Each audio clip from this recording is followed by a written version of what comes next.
Antes de introduzir exatamente o tema, ou acolher a provocação feita pela organização, que inicia o título com uma pergunta, eu quero fazer uma consideração para a gente contextualizar. Como a maioria aqui, ou todo mundo trabalha com isso, seja no papel de advogado ou de participante de grupos de apoio à adoção, ou até já vi um pessoal de algumas instituições acolhedoras, eu fiquei observando para provar uma coisa que eu já estou cansada de saber, e com a qual vocês vão concordar.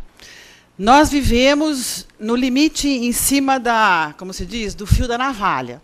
Esse assunto que gira em torno da infância, da criança, mexe com as nossas crianças que temos dentro de nós. Mexe com as nossas relações com as nossas mães, com os nossos pais, com os nossos ancestrais e com os nossos filhos, que a maioria aqui provavelmente tem filho. Então, essa situação, muitas vezes, quase sempre, ou se não sempre, mas estamos sempre na beira de cair num lugar de emoção que não permite que a nossa razão chegue tranquila. Dá frio na barriga, o assunto começa pelo fígado, não começa pela razão. A gente chora, a gente se emociona. Vários dos senhores aqui agora fizeram assim, é verdade, concordavam com as histórias, porque as histórias são muito apelativas. E todos nós temos uma aqui melhor do que as que foram aqui contadas. Todos nós vivemos grandes emoções, grandes tristezas e grandes momentos de dor na hora de tomar decisões. Porque tem decisão que não atende nenhuma demanda. São decisões cruciais e são decisões que têm que ser tomadas assumindo a dor do outro lado da decisão. Daí a dificuldade está nesse lugar, nos nossos lugares. Não é? Não conseguimos, infelizmente, agradar gregos e troianos. Daí que eu entendo que a pergunta se o Cadastro Nacional de Adoção é a única ferramenta, para mim, é sim.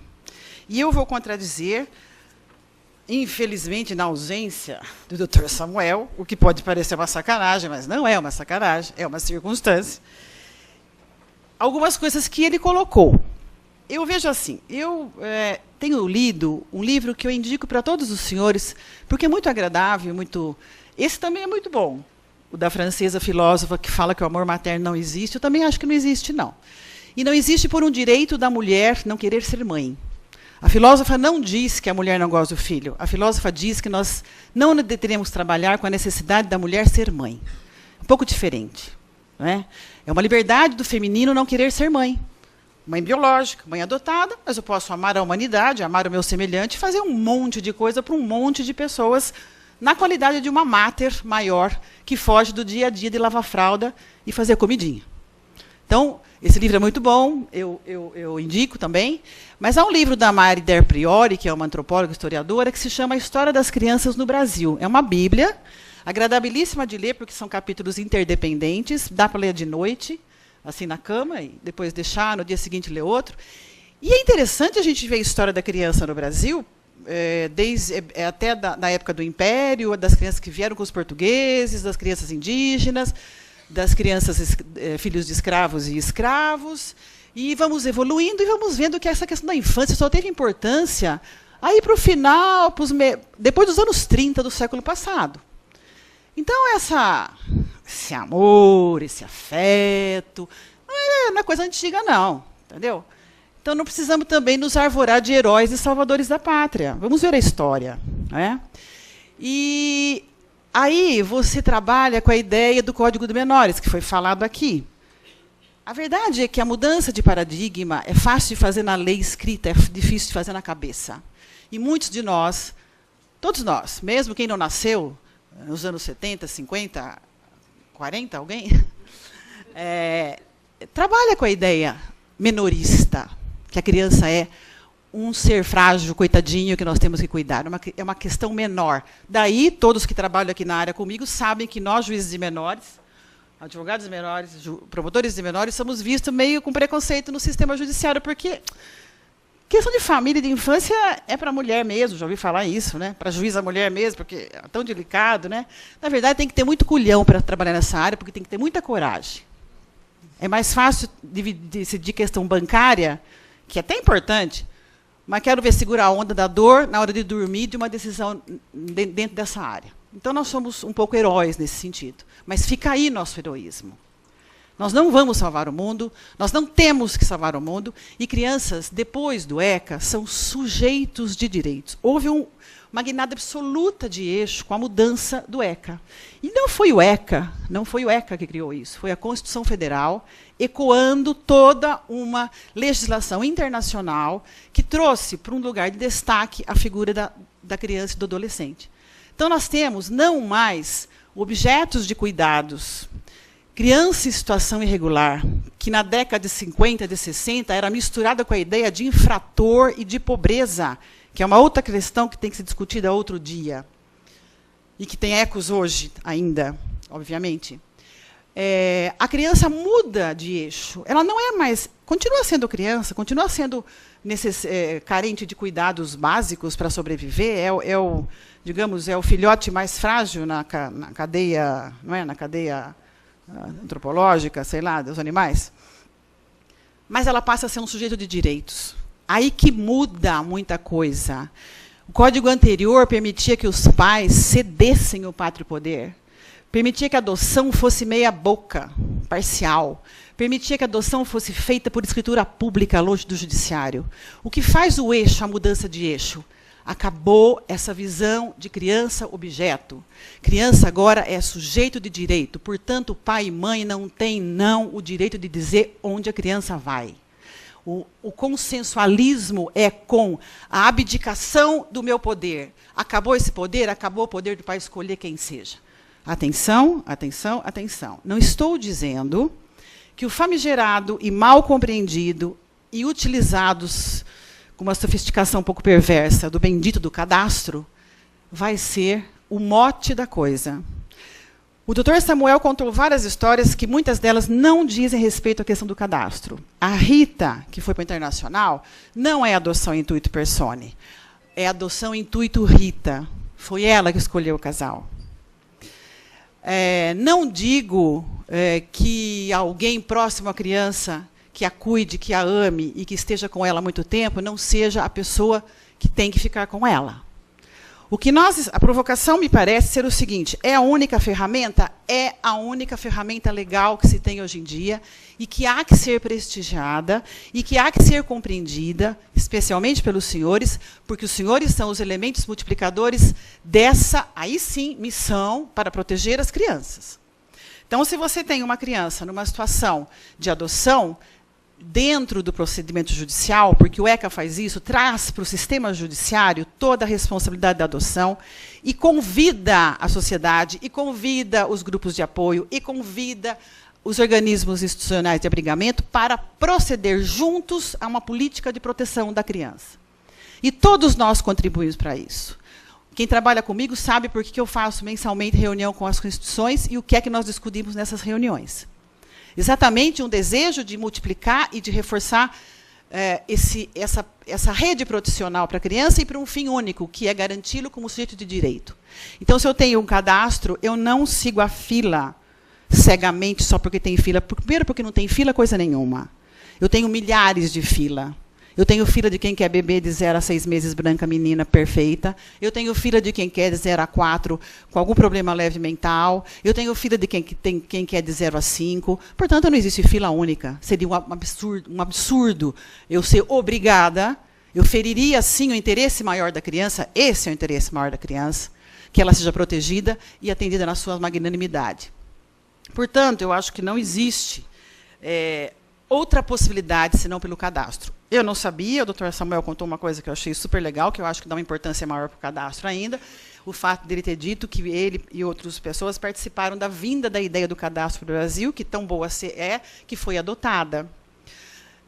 A ideia do cadastro merece críticas, porque ele ainda não funciona legal.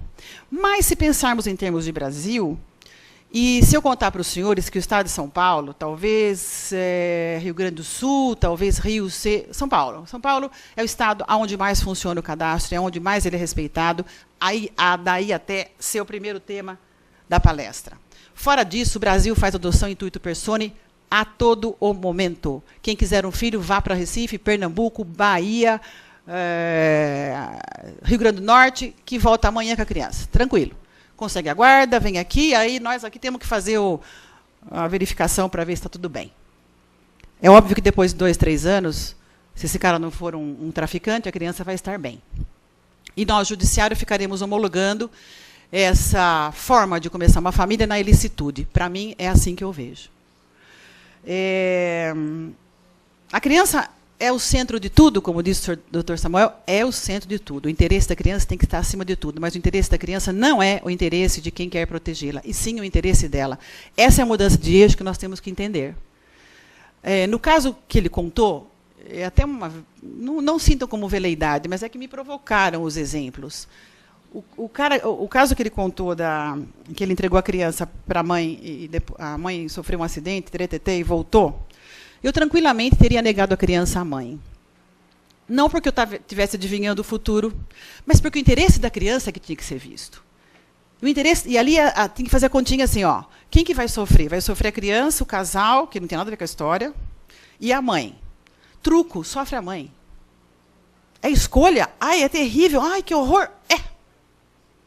Não aguenta, vai para o direito patrimonial. Não tem outra solução. E, infelizmente, não conseguimos ser deuses nessa questão. Tem um caso semelhante ao desse bebê que aconteceu recentemente. Mãe drogadita, sumiu 2 anos, aí vai para Minas, aí fica com tuberculose, cai, por graça dos anjos dela, numa instituição que a recupera, aí vem todo mundo de Minas, família tradicional mineira, uma família humilde, honesta, boa, a mãe trabalhadora, a avó, né, trabalhadora, já era o 3º filho que a filha que saiu de casa com 14 anos tinha. Nós íamos buscar nosso neto. Eu falei, a senhora não vai levar o seu neto mais. O seu neto está numa família. Mas como eu sou honesta, eu compreendo totalmente a sua dor. Nós não devemos perder a capacidade de compreender a dor do outro e até acolhê-la, mas daí a isso, o seu eixo das nossas decisões é outra história. E é essa exatamente a dificuldade de trabalhar com esse tema. A dor é essa. Não é? E a menina foi embora. Talvez ela não se recupere. Talvez isso seja, esses buracos que ela fez na vida dela, com a droga, com a ausência do filho, nunca se recupere, mas eu não sou a salvadora dessas pessoas. Eu sou só uma juíza. É muito simples. Outra coisa, o tráfico de pessoas no Brasil é imenso. O tráfico de pessoas no Brasil é imenso. O tráfico de crianças é imenso. Entrem nos índices de criança desaparecida todos os dias para fins, sabe-se lá Deus quais são eles. Não estou querendo dizer que os clientes dos senhores que, porventura, bondosamente queiram adotar alguém, sejam traficantes. Se seus clientes querem, eles que busquem o cadastro, se inscrevam, elaborem essa gestação psicológica, que tem que ser elaborada sim. Não basta a bondade, aliás, a bondade é uma porcaria nessa história, que dá aquele fim que a gente assiste depois de 15 anos com a devolução do indigitado filho adotivo. Nós somos um país ainda com presença escravagista na cabeça. Todos nós temos uma história na nossa família do filho da empregada que foi filho de criação do meu pai, do meu avô, mas que nunca comeu na mesa principal no dia mais importante, quando tinha família, quando tinha visita importante na casa, ele ficava na cozinha com a mãe dele, biológica, porque eu sou mãe de criação. E todos nós caímos muitas vezes nessa vala. E aí nós colocamos na frente a nossa bondade, a nossa caridade, e tudo fica certo. Até que o cara tenha 15 anos e comece a aprontar. Aí o pai que era drogado, tem gente que acha que vida penitenciária contamina geneticamente a criança. Está vendo? O pai era da penitenciária. É esse aí, agora é isso, está vendo? Vai ser bandido que nem o pai. Aí a importância do cadastro. E o que é o cadastro? É simplesmente acolher pessoas que querem adotar. Acolher com um setor técnico competente, ativo, consciente do seu papel importantíssimo, triar, sim, com muito rigor, porque eu não faço nenhum serviço para pessoas que querem adotar, eu faço serviço para proteger crianças que estão necessitando do seu direito, do direito dela, criança, de convivência familiar. Portanto, o cadastro tem que ser rigoroso, e há muitos psicóticos que, sim, querendo adotar, e nós temos que barrá-los na medida do possível.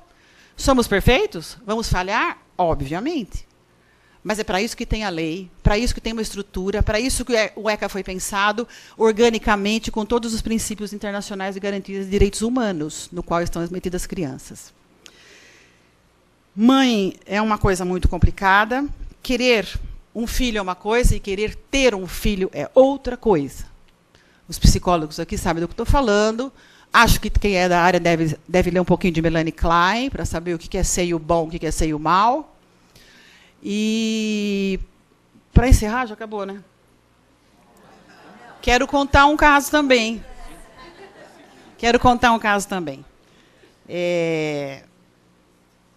Essa questão da adoção intuito persone, que é o objetivo da discussão desse embate, para que cadastro? Cadastro é a única ferramenta, eu não posso sozinho conhecer alguém. O ECA proíbe, e o faz muito bem, porque a intenção foi proteger, impedir o tráfico e impedir essa adoção brasileira que existe na nossa mente ainda. Porque, pô, eu sou tão bom, eu sou tão legal, pago minhas contas, pago meus impostos, sou rico, estou bem de vida, posso ajudar a pobreza, por que eu não posso adotar? Se inscreve, cara. Qual é o medo? Qual é a resistência? O judiciário tem cara feia? O judiciário é mau? E se é, discuta isso na política do seu Estado e exija um judiciário competente, exija um setor técnico competente e receptivo. E não é fugir dele, porque ele é ruim. Não é me dizer que tem juiz que não consegue dar conta porque tem processo criminal. Vamos brigar para fazer vara da infância individual em cada comarca? Ué, afinal, a criança e a adolescência não é a coisa mais importante do mundo? Alguém tem dúvida? Fomos por onde todos começamos? Então, a questão da adoção intuito persone é muito delicada. É muito delicada. O ECA fala, única possibilidade de afastar o cadastro. Adoção unilateral do companheiro com a companheira, parente que já cria o sobrinho há 200 anos e tal, e quem estiver com a criança, que tenha ela, criança, mais de 3 anos. Que tenha a criança mais de 3 anos. E existe, como disse outro dia um desembargador, a famosa criada adoção jurisprudencial, que é o rico, sempre quem pode pagar, que pega o bebê, fica com ele, faz um dossiê bonito, porque cria bem, até um cara legal, até um casal bonito, até um casal competente para ser pai e mãe, faz um dossiê, um monte de foto, cria bem, não precisa do SUS porque é rico, não precisa da escolinha pública porque é rico, segura 2, 3 anos, daí vem dizer que já formou o vínculo, e formou mesmo, eu não sou louca de dizer que não formou, e ninguém vai tirar. E é assim que acontece no Brasil todo. Eu fui numa reunião de SEJAS no CNJ, a juíza coordenadora corajosamente levantou e falou, olha aqui, esse mês nós tivemos a coragem de colocar no nosso site a verdade. Sergipe faz 95% de adoção intuito persone. Ou seja, Sergipe ratifica trabalho de adoção feita ilegalmente todos os meses. E assim é Brasil afora. E nisso vai tráfico, nisso vai gente louca adotando, e nisso o direito da criança vai para o lixo. Essa é a verdade. E, para encerrar, eu conto a minha historinha.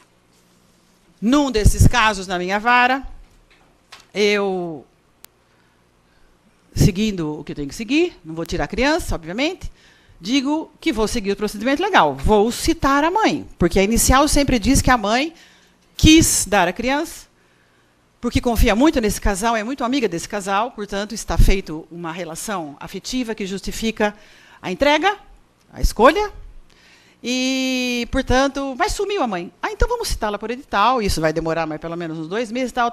Aí aparece a mãe, não achamos a mãe, encontramos a mãe, mora no fundão, sei lá, qualquer estado aí, Amazonas, Maranhão, vamos ficar para o Maranhão. Vamos ficar no Maranhão.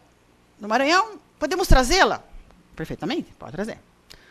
Dia da audiência, eu entro pelo corredor, que é fundo, meu corredor, e vejo a seguinte cena. Eu adoro cena, adoro cinema. No primeiro banco, uma família bem vestida, os advogados, um grupo de pessoas. Passa mais um pedacinho, tem um banco vazio. No outro banco, uma senhora negra, 40 e poucos anos, baixinha porque as pernas dela não alcançavam o chão, ela estava com as mãos postas no joelho, com os ombros encurvados e com a postura de escrava. Eu entro na sala e falo, chama a mãe, por favor. Entra a mãe.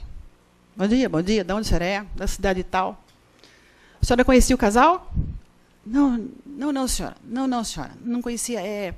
Sabe, morrendo de culpa. Na verdade, eu tinha 4 filhos e morava aqui em São Paulo. E fiquei grávida, não podia mais ter essa criança. E a minha vizinha de quarto, lá no lugar que eu morava, trabalha de manicure no salão e disse que a amiga da cliente dela é uma pessoa muito boa e que tem bastante dinheiro e que ia dar uma boa vida para o meu filho. Então, eu fiquei contente, eu entreguei e queria para eles mesmos. A senhora conheceu eles? Não, nunca conheci. Isso é adoção intuito personae? É isso que eu convido à reflexão. Nós não vamos sair daqui com respostas, não vamos. Esse assunto tem que ser reflexionado por cada um de nós, e a cada dúvida a gente tem que discutir mais um pouco. Nós nunca teremos essa resposta. Nós não conseguiremos criar uma regra fixa para dizer que o cadastro é bom, mesmo 100%, e não conseguiremos fazer uma regra fixa dizendo que a adoção fora do cadastro é bom. O que nós temos que lutar é para que não haja necessidade de adoção nesse país um dia. Não é? E outra coisa, por favor, nunca faça um evento para os filhos do crack. Nunca faça. Porque nós estaremos já carimbando a criança como craqueira. Ok?